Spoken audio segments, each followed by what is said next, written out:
एकेकाळी दाट हिरव्या जंगलात एक पराक्रमी सिंह मोठ्या झाडाखाली शांतपणे झोपला होता. जवळच एक छोटा उंदीर खेळत होता.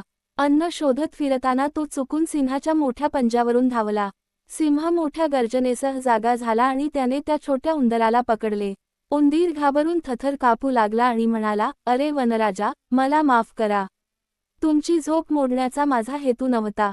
कृपया मला सोडा. कधीतरी मी तुमची मदत करीन."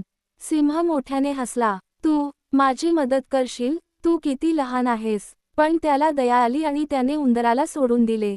काही दिवसांनी सिंह शिकाऱ्याच्या मजबूत जाळ्यात अडकला. तो मोठ्याने गर्जना करत होता, पण जाळे फार घट्ट होते. उंदराने त्याची गर्जना ऐकली आणि तो लगेच धावत आला. वेळ न दवडता त्याने आपल्या टोकदार दातांनी जाळ्याच्या दोऱ्या कुरतडायला सुरुवात केली. थोड्याच वेळात जाळे तुटले आणि सिंह मोकळा झाला. सिंहाने उंदराचे मनापासून आभार मानले आणि एक महत्त्वाचा धडा शिकला. बोध, दयाळूपणाची कृती कधीही वाया जात नाही आणि अगदी छोटा मित्रही मोठी मदत करू शकतो.